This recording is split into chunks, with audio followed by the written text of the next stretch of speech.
Hello guys, welcome back. और इस playlist की पहली वीडियो में आज हम डिस्कस करने जा रहे हैं इंस्पायर स्कॉलरशिप के बारे में। तो आइए हम देखते हैं कि कौन से स्टूडेंट्स इसके लिए एलिजिबल होते हैं और इस जो स्कीम है इसके क्या प्रॉफिट्स होते हैं। तो ये जो है ये सेंट्रल गवर्नमेंट की स्कीम है, स्कॉलरशिप है, जिसका नाम है इंस्पायर। और ये जो है specially department of science and technology जो है उस डिपार्टमेंट के द्वारा इसको कार्यान्वित किया जाता है। और इंस्पायर योजना में जो भी आपके साइंस के लिए जो भी बच्चे जाते हैं, साइंस के जो सब्जेक्ट्स हैं उनको अगर पढ़ने वाले हैं हायर एजुकेशन में, मतलब बीएससी या फिर इंटीग्रेटेड एमएससी करने वाले हैं, उनको ये मिलती है स्कीम। मतलब अगर कोई कॉमर्स का है तो उसको नहीं मिलेगी। तो पहला तो आपको यही एलिजिबिलिटी पता चल गई कि जो साइंस के फील्ड में या ब्रांच लेगा उसको ये स्कीम मिलेगी। तो यहाँ पर जो है इंस्पायर का फुल फॉर्म इन्होंने दिया हुआ है, इनोवेशन इन साइंस परस्यूट और फॉर इंस्पायर्ड रिसर्च। तो ये एक उनका मेन वो है। और इसमें जो आपको एडवांटेज मिलता है वो ये है कि जैसे स्टूडेंट को ये मिलती है, उसको हर साल जो जितना भी, अगर उसका कोर्स मान लो 3 साल का है तो हर साल उसको 80,000 रुपये मिलते हैं। तो 3 साल हुए तो तीनों साल 80 और 80,000। और यदि वो इंटीग्रेटेड एमएससी करता है तो फिर वो जितने भी समय का 4 साल या 5 साल का जो कोर्स रहेगा वो पाँचों साल उसको 80,000 पर ईयर मिलेंगे। ठीक है। तो यदि हम इसी के बारे में और बात करें तो यहाँ पर देखिए इसका एलिजिबिलिटी क्राइटेरिया जो है वो ये है कि छात्रवृत्ति के लिए आवेदन करने के लिए जो भी जो एप्लीकेंट्स हैं उनको 12th फिर बीएससी या फिर एकीकृत मतलब इंटीग्रेटेड एमएससी स्तर पर प्राकृतिक विज्ञान में पाठ्यक्रम का उत्तीर्ण होना चाहिए।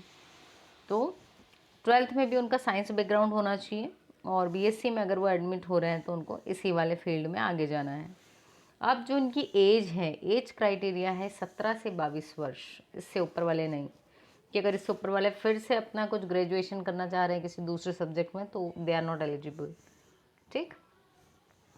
और ये जो उन्होंने दिया है कि आपका एडमिशन किस में होना चाहिए, जो आपके साइंस के जो अप्लाइड साइंस के जितने भी सब्जेक्ट्स हैं उसमें।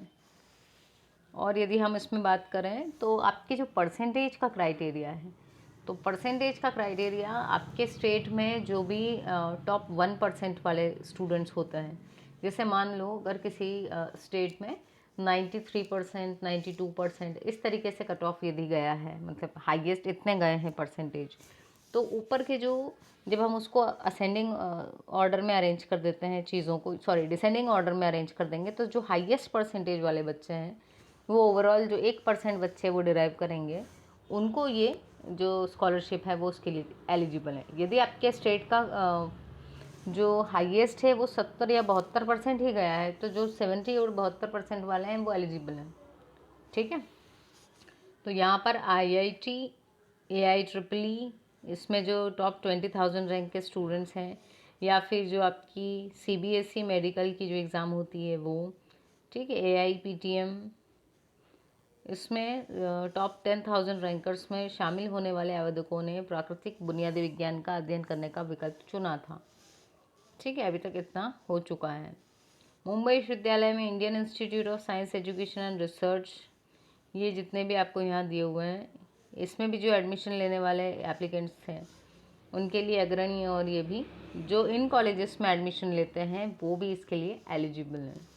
तो आपको जो मेन एलिजिबिलिटी ध्यान में रखना है वो ये है कि आपका 17 से 22 वर्ष का होना ज़रूरी है, आप साइंस सब्जेक्ट चूज़ करें और आपके परसेंटेज हाईएस्ट, तो एमपी लेवल में यदि हम मान लें तो 90 अबव यदि आपके परसेंटेज हैं तो आप एलिजिबल हो। और यहाँ पर कोई अभी तक मुझे नहीं दिखा कि कोई इनकम का क्राइटेरिया इन्होंने रखा है। तो यदि जो भी स्टूडेंट्स हैं वो इस फील्ड में यदि जाने वाले हैं साइंस में ही और 90 अबव परसेंटेज रहते हैं तो वो अपने कॉलेज में एक बार ज़रूर से इस वाले स्कॉलरशिप के बारे में डिटेल निकालें जिसमें भी वो एडमिशन लेंगे। सो आई होप ये वीडियो आपके लिए हेल्पफुल रही हो। नेक्स्ट वीडियो में हम दूसरे स्कॉलरशिप के बारे में बात करेंगे, एंड येस ऑफ कोर्स वो स्कॉलरशिप या तो स्टेट लेवल की होगी, MP स्टेट की, या फिर सेंट्रल लेवल की। Thanks for watching. चैनल ज़रूर सब्सक्राइब करना। मिलते हैं अपने नेक्स्ट वीडियो में।